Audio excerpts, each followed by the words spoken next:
Nesses últimos capítulos de Jujutsu Kaisen, cada vez mais estamos lidando com um destino cruel e obscuro. Um destino ligado entre Ryoma Sukuna, Kenjaku e Tengen. Algo fadado a acontecer pela existência do mais forte feiticeiro da história.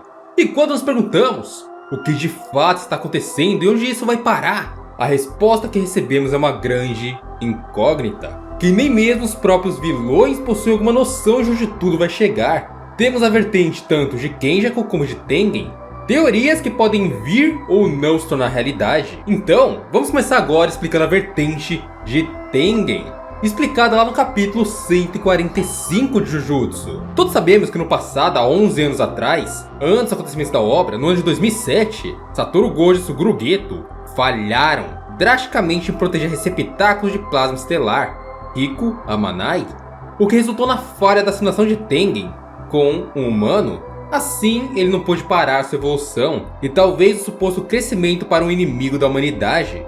E como tudo deu errado e não havia outro receptáculo, Tengen evoluiu e acabou se adaptando, e isso que gerou toda a história de Jujutsu Kaisen.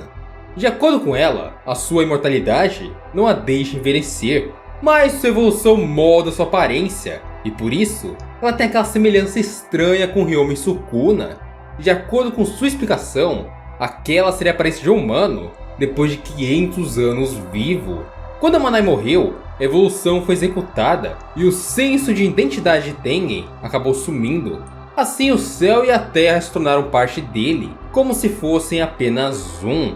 Já sobre Kenjaku, Tengen diz que tem uma vaga ideia dos planos daquele que é chamado de o xamã mais maligno da história. De acordo com ela, Kenjaku procura a evolução da energia.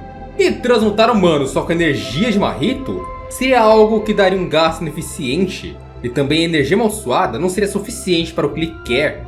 Então a ideia geral de Kenjaku seria forçar uma assimilação em massa de humanos com Tengen. E como Riku não foi assimilada, graças à evolução, essa opção de qualquer pessoa se assimilar com Tengen acabou se tornando uma realidade, sem ter uma receptáculo, e isso foi desbloqueado com o passar dos tempos.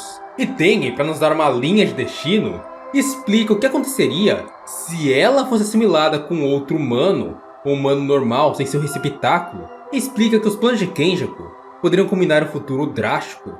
Então vamos lá, abre aspas. O humano que se assimilar a mim vai superar a definição padrão de feiticeiro. Irá existir ao mesmo tempo que não, uma nova forma de existência. Por causa de minha técnica de barreira, eu posso manter a minha forma e consciência, mesmo depois da evolução. Mas se várias pessoas evoluírem, mesmo que apenas um saia de controle, será definitivamente o fim do mundo. Tengen explica que esse, entre aspas, fim do mundo iria se dever ao indivíduo que evoluir não ter a delimitação de um indivíduo. Então a sua energia amaldiçoada iria espalhar como uma só entre os céus e a terra, como se fosse uma depravação equivalente à energia de 100 milhões de pessoas se derramando pelo mundo inteiro. De acordo ainda com ela diz que tudo o que anda acontecendo por Tóquio no pós-Shibuya, o desastre, a energia vindo à tona e as maldições dominando todo o território nacional, no caso da assimilação em massa, a escala desse incidente não seria mais somente Tóquio, não seria mais somente nacional, mas sim uma escala de um incidente global.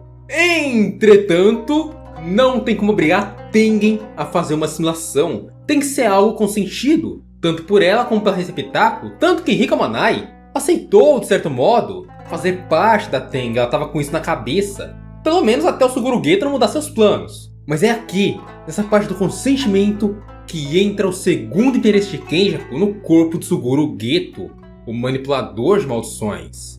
Para evoluir, Tengen se tornou algo mais próximo de maldição que humano, o que também nos confirma que as maldições são de fato a forma evoluída de um ser humano, teorizada pelo grupo de Mahito, teoria confirmada. E com tudo isso, Tengen estaria suscetível à manipulação de maldições do melhor amigo de Satoru Gojo, com o Noritoshi Kamo, atual Kenjaku, agora podendo forçar a assimilação em massa com Tengen.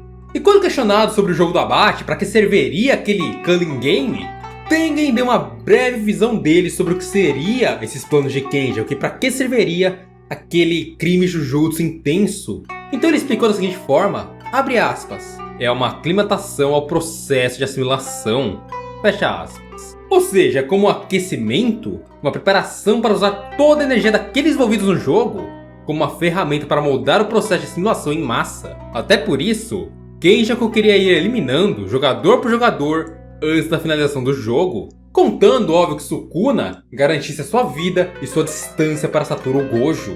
E isso é tudo que sabemos por parte da vertente de Tengen. Tudo que Tengen nos revelou está aqui. E agora vamos um pouquinho para a visão de Kenjaku sobre tudo. O planejador, o estrategista, o cara que criou o Culling Game. O cara que quer fazer a simulação. Ele explica a sua parte da história para Chozo, lá no capítulo 202. Então vamos lá. Enfim, se eu encontrar o Tengen aqui, acabou para vocês. Este país chegará ao fim. Talvez o mundo inteiro irá. Deixe-me te mostrar uma das possíveis resoluções deste conflito. Com uma técnica de barreira, Kenjaku simula um cinema, relembrando Shibuya, onde Yuki relembra suas memórias com Geto, explicando que uma ideia para otimização da energia amaldiçoada seria transformar todos os humanos em feiticeiros. Porém, na opinião de Kenjaku, isso seria apenas uma fase do plano. O verdadeiro processo necessitaria da migração e extinção. E assim, ele dá explicação para essas afirmações. Ele fala mais ou menos assim: desde o começo, eu trabalhei com os feiticeiros enquanto considerava o potencial das maldições. Talvez uma nova forma de energia amaldiçoada poderia nascer das maldições avançadas, chegando ao próximo nível. Isso explicaria a criação de Chozo e seus irmãos, criados pelo próprio Kenjaku, enquanto Noritoshi Kamo, lá no passado, há mais de 200 anos atrás. E tudo isso leva a crer que ele realmente buscou a evolução da energia através da criação de híbridos de humanos com maldições, que é o Chozo e também seus irmãos. Mas obviamente foram todos falhas, todos não serviram para nada, eram inúteis. E Kenjaku então continua sua conversa com Chozo, o seu filho. Depois de evoluir, Tengen é mais maldição que humano. Então se todos os xamãs se fundirem com Tengen, acho que seria uma maldição carregada pela energia de 1 milhão de pessoas. Talvez seja até como o Uzumaki, sendo capaz até mesmo de extrair algo novo. Como será que pareceria? Neste momento, Kenjaku explica que sua ideia de simulação em massa seria apenas uma curiosidade intelectual, atuando através de descobertas. Ele quer entender como evoluir a energia. E a simulação de algo equivalente a 1 milhão de pessoas com algo como a Tengen, talvez geraria o final esperado para sua cabeça. A comparação com os Uzumaki de Geto também é válida, a utilização de grande massa de energia para um lançamento convertido em ataque. Mas como essa grande massa de energia se comportaria junto com a energia de maldições? Maldições e humanos em um só, ambas reunidas em um único espaço, consciente e fora de controle. O que sairia disso? Essa era a curiosidade intelectual de Kenjaku. E quando questionado por Chozo, o que ele ganharia com isso? Por que estava fazendo tudo isso? Qual era o prêmio? Kenjaku foi muito claro. Kenjaku entregou tudo para seu filho. Ele foi direto e não deixou nenhuma pergunta em vão.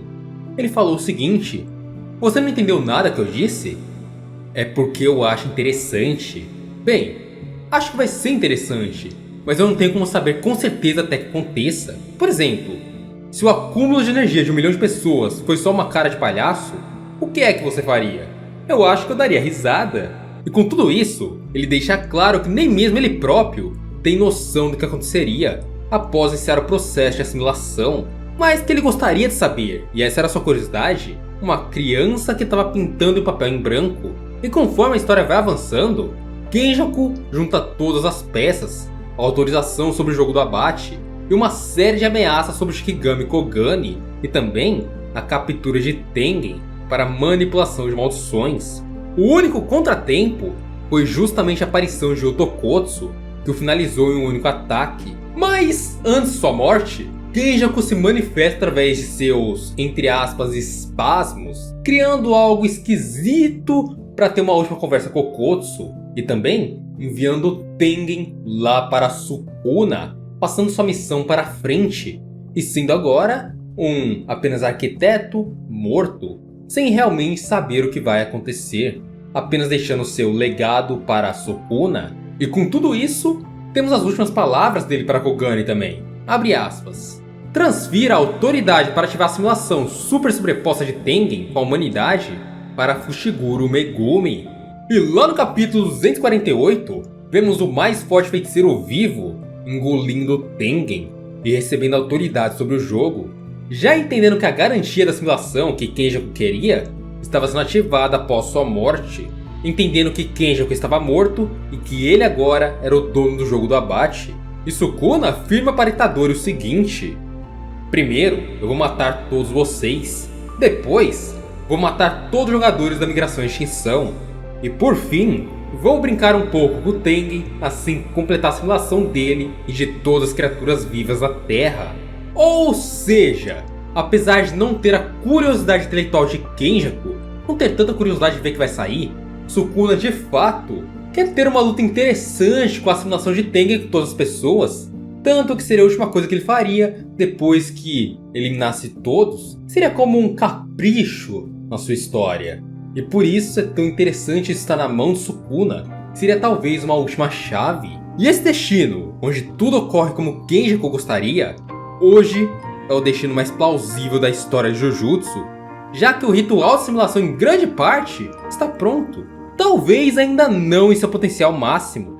Entretanto, até mesmo sob uma derrota iminente, Sukuna poderia dar início ao processo, onde mesmo que morto depois, nada mais poderia ser interrompido. O que não é difícil imaginarmos que poderia ocorrer um desastre em escala global, que seria bem difícil ser parado, até mesmo pelos mais fortes feiticeiros. Não é garantia nem que o retorno de Satoru Gojo garantisse a vitória. Então sim, nesse momento que eu faço esse vídeo, Sukuna se trata sim de uma ameaça global. E um mundo onde muitos dizem que Sukuna não faria nada demais se ganhasse, além de ficar andando pelo Japão e criando domínios como na Era Heian, a partir de agora, desse vídeo, todos podem considerar a vitória de Sukuna como o fim do mundo Jujutsu e também do mundo humano, já que a assimilação iria ocorrer. E nem mesmo o próprio Sukuna é uma garantia de que, seja lá o que fosse criado, fosse parado de verdade.